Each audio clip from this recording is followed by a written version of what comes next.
Hello, my name is Reverend Dr. May Elise Cannon. I'm the Executive Director of Churches for Middle East Peace. This is my daily update for March 4th.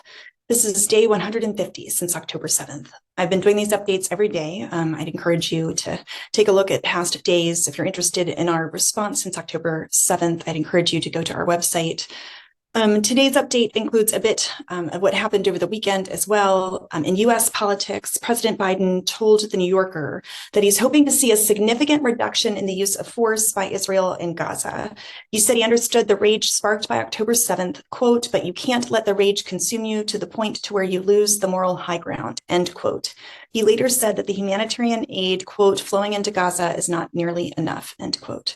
One of the things that we told the White House when we met with several senior officials, administrative officials on Friday, was that some of the rhetoric coming out of the White House are things we've been waiting to hear. I mean, we've been asking to hear some of these things since October, but it feels like too little too late. And so now we need the administration here, to put their money where their mouth is. We need them to call for a comprehensive ceasefire, to use leverage to stop being complicit in the massive deaths. The ICJ has said that Israel could be complicit in genocide. Every day that we wait, there are more deaths happening in Gaza, and the ongoing war is not in the best interest of Palestinians there.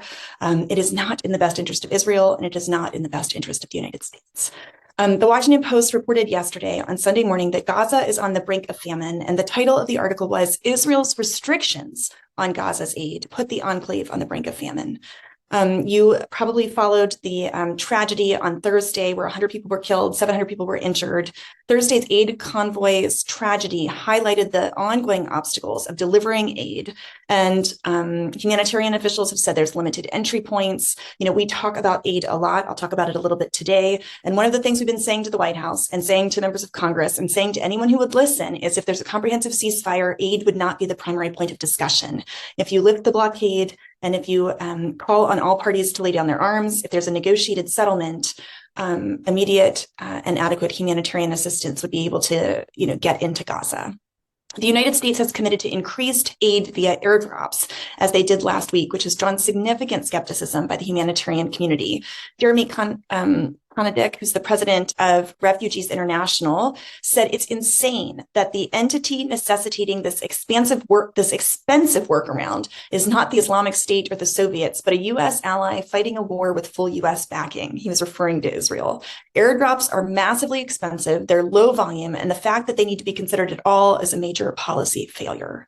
Reuters wrote about this, saying that the options for the delivery of aid from airdrops of humanitarian aid to supply ships from Cyprus, that the U.S. is urgently seeking ways to feed the people of Gaza as Israel resists Washington's push for more aid access and U.S. efforts to broker a truce in the war that's testing global patience. These are some of the other updates from Reuters in that article. More than 500,000 people in Gaza are facing famine amid Israel's ongoing military offensive. Residents are desperate. Aid deliveries are chaotic and deadly. Another possible option, I wanted to talk about this. This is the option of going by the sea from Cyprus. So this is 210 nautical miles off of Gaza's Mediterranean coast. So 210 nautical miles from Cyprus to Gaza, according to a U.S. official. U.S. officials visited Cyprus last week to examine a possible maritime aid operation. John Kirby of the White House said on Friday that the U.S. would redouble their efforts to open up this maritime corridor, which could allow large amounts of aid by sea. There are details about this, but they're unclear. But it would be complex in terms of securing a landing site. And you want to say, I had a really bad expression that came to mind. No shit, Sherlock. I mean, sorry, that's a bit crass, but I apologize. I'm so frustrated. It's just ridiculous. No decision has been made on military involvement in such an operation, but there are protesters on the Israeli side blocking land crossings. In the New York Times, this is a different issue. Patrick Kingsley, who's the Jerusalem bureau chief, provided an analysis of North Gaza over the weekend.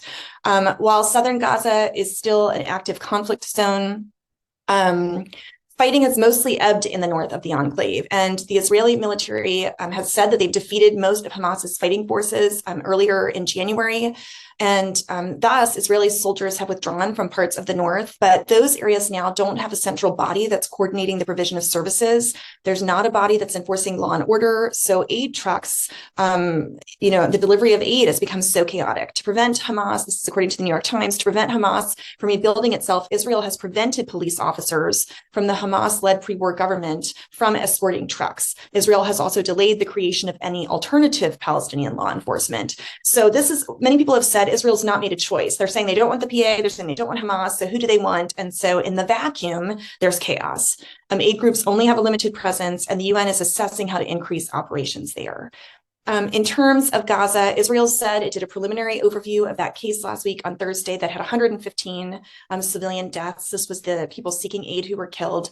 And the Israeli forces said that their own forces did not attack the convoy. The New York Times reported the aid convoy in question was coordinated and operated by Israel in partnership with a local Palestinian businessman, with at least 4 such convoys setting out over the past week, filling in for agencies that have suspended their operations due to the fighting. Senior IDF officers believe that if the Israeli government does not decide on who is responsible for distributing aid, there will be more disasters. That's what I was just speaking of. The IDF said that it now has complete control of Zaytun, a neighborhood in Gaza City, and Hamas criticized the U.S. for parachuting aid into Gaza, saying that it's a cover for continued U.S. support of Israel's offensive. In terms of deaths in Gaza, 15 children have died in the past few days from malnutrition and dehydration at Gaza's Kamal Adwan Hospital. One of the things we've been talking about in terms of humanitarian assistance is we may very well see a tipping point that when famine goes into effect, it won't be gradual, that there will be a bell curve where you'll see massive number of deaths from disease and from famine. Other Gaza news, UNRWA is set to publish a report accusing Israel of abusing Gazans it has detained in its war against Hamas. And the hostage conversations, a senior Hamas official estimated the hostage release deal might be reached in the first week of Ramadan. So this now sounds like more of a delay. So that's March 10th.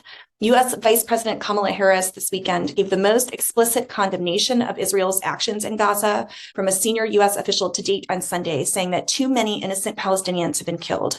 People in Gaza are starving and conditions are inhumane, calling for an immediate ceasefire for at least 6 weeks, which is the deal on the table. That was quite significant. We're grateful the U.S. is now using the word ceasefire. They were not previously.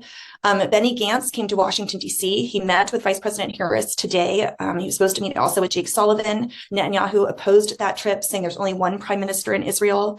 The head of Israel's National Food Security Council called for a ceasefire because of extreme hunger in Gaza. That's quite significant, referring to deaths of Gaza's aid convoy on Thursday, saying it indicates the extent of the humanitarian crisis and that Israel's government can't absolve itself of responsibility for the situation. That's a really big deal. That's a professor in Israel, the head of their National Food Security Council, Professor Roni Streeter, called for a ceasefire because of extreme hunger in Gaza.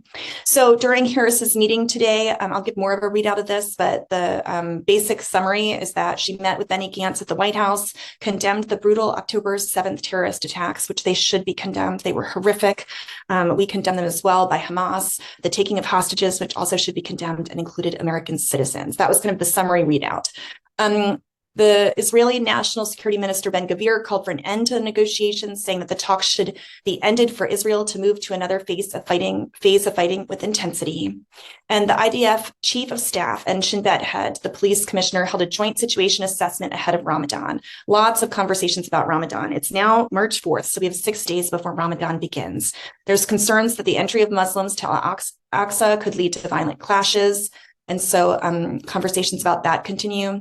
Israel's National Social Security Agency said that the number of civilian casualties since October 7th is 806, and that almost 62,000 people are now defined as victims of hostilities, meaning that they have been impacted physically or mentally due to the war or terrorism. So that's in Israel.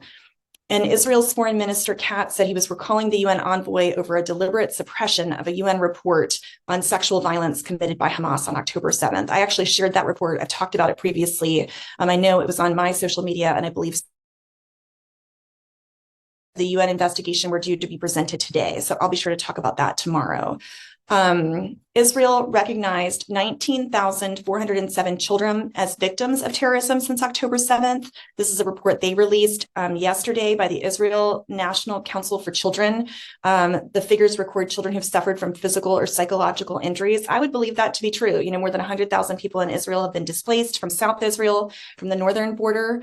And I just want to say, if 19,000 children are victims of trauma, is what I would say, by that toll, 47% of the population of Gaza are children. That amounts to more than 1 million people who also are victims of trauma because of the ongoing war. And so what more evidence do we need that a comprehensive ceasefire is the only way forward? And my last piece of news is that Palestinian sources say that Israeli security forces raided Ramallah overnight last night into today.